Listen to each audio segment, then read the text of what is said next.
you should never do in Canada. Whatever rumors you've heard about Canada are probably true, including how nice the people are, that weed is legal, and that Justin Trudeau is a major hottie. Oops, are we allowed to say that? But aside from the land where the best pure maple syrup comes from, skiing is unbelievable, hockey is the national sport, and healthcare is actually free. If you are planning a visit to the Great White North, or the True North as it is also known, there are a few things about this great country that you need to know first.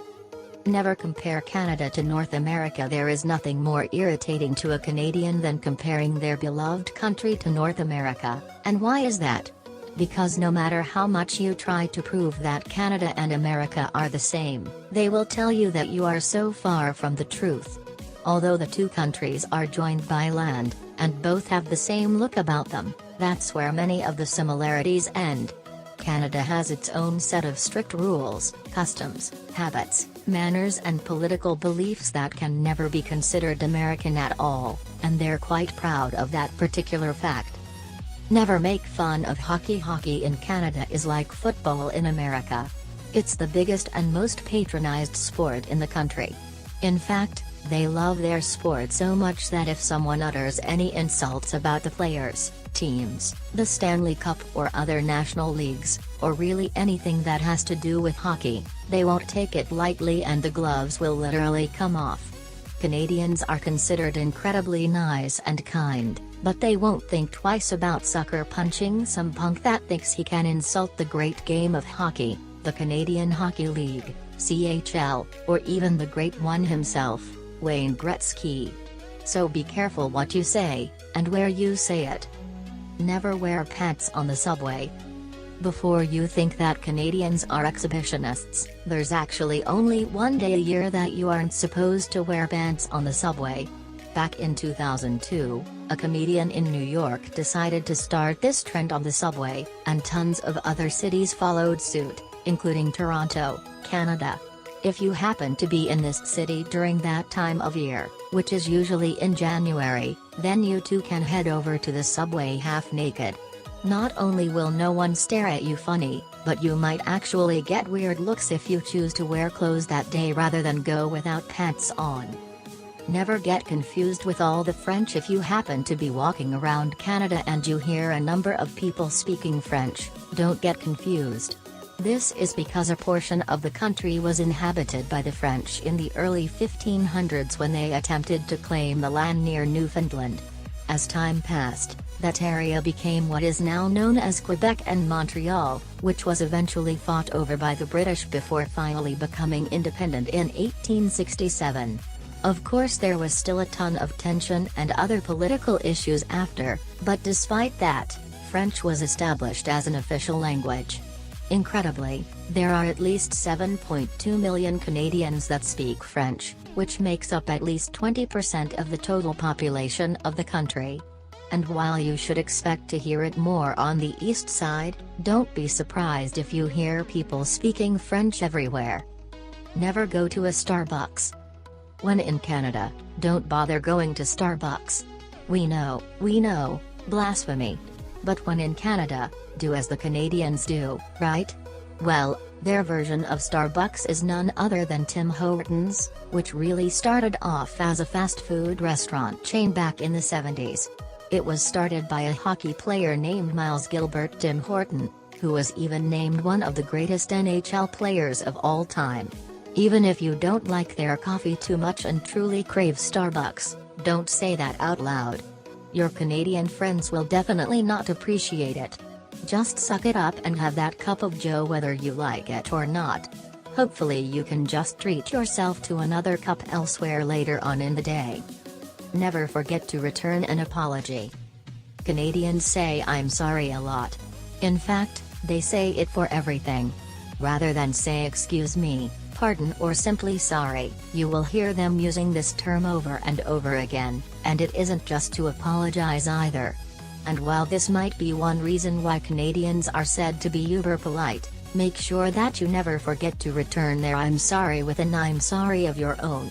Yup, they might be nice, but they will be insulted if you don't respond in the exact same manner, even if you weren't at fault at all. Never fake a Canadian accent. Accents are adorable, for the most part at least. But if you don't speak with an accent yourself, don't fake one either, especially if it's a Canadian accent you're attempting to copy. Canadians feel incredibly insulted when people attempt to exaggerate the way they speak, and most of the time, they never get it right anyway. You might think that you sound cute while doing it, but in all honesty, you just look like a douche. How would you like it if someone came to your country and started making fun of the way you talk? Yeah, didn't think so. Never keep your Canadian coins. Even the way Canadians say dollar coins is cute, referring to $1 coins as loonies and $2 coins are called toonies. But no matter how adorable these names are, having them with you when you go back home is going to be totally useless. Unless you want to keep these Canadian coins as souvenirs, then best try to use all of them when paying for things during your trip. Banks normally exchange your paper bills back to your preferred currency, but they won't take in the coins, leaving you with money that is basically worthless. Never say you don't like maple syrup.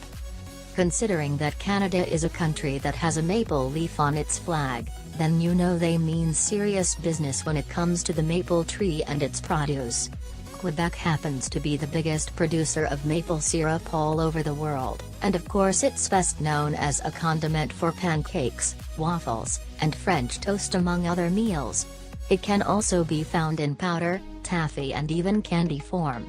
Considering that the maple tree and leaf is true symbol of the country, saying you don't like it is like saying you don't like them.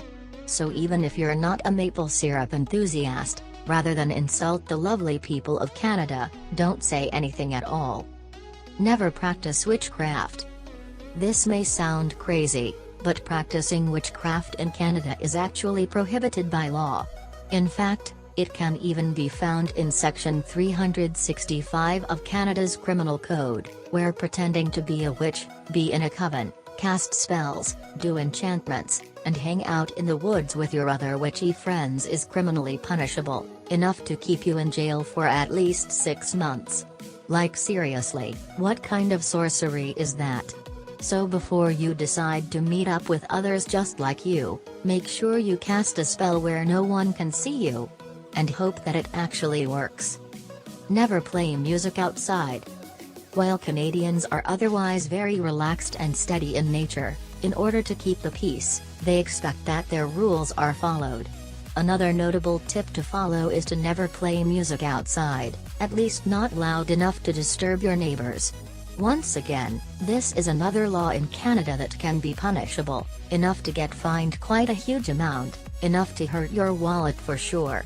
So before you pull out your Bluetooth speakers and turn up Spotify, be sure that you test the area to make sure that no one else is privy to your music. Never own crime comics. After seeing this tip, it might feel like we're living in the dark ages, but unfortunately, you read this right. Never own crime comics in Canada with the intent to produce, sell, circulate or distribute, unless you want to spend up to 2 years in jail. The reason behind this was because back in the 1950s, there was a Fulton bill put in place due to the rise in consumption of crime comics, and many were afraid that they were going to highly influence their youth. These were seen in the same light as child pornography, sex exploitation and other such types of malicious materials. So if you don't want to find yourself getting into trouble with the law, then do yourself a favor and just stay away from them, in Canada at least. Never underestimate the weather. Canadian weather is crazy. Crazy cold that is. On the average, the weather remains pretty chilly all throughout the year, and even their summers can't really be considered hot, except maybe in Toronto. In fact, winters are so harsh that anything -5 and above is actually considered mild. There are even times that the snow comes down so heavily, it can be enough to build walls. See the photo for proof. Thankfully they're just made of ice and nothing more. Before heading over to the true north, be sure to plan your wardrobe accordingly and pack the proper attire, in case you don't mind losing a finger or two to frostbite. Don't say, "We didn't warn you." Never get confused with their use of the metric system. In America, when dealing with measurements, they use the standard system of feet, inches and the like. But in Canada, don't get confused when you hear them using the metric system instead. You might ask someone how far it is between one place to another, and they might shout out 5 kilometers, which will just confuse the heck out of you. Just pull out your phone and search for a conversion app to simply type in the number you need, and you'll easily figure out that 5 kilometers is approximately a bit over 3 miles. Thank goodness for modern technology and just making it easier for everyone to understand each other without having to look like a complete idiot. Thank you for watching this video. Please like, comment and subscribe.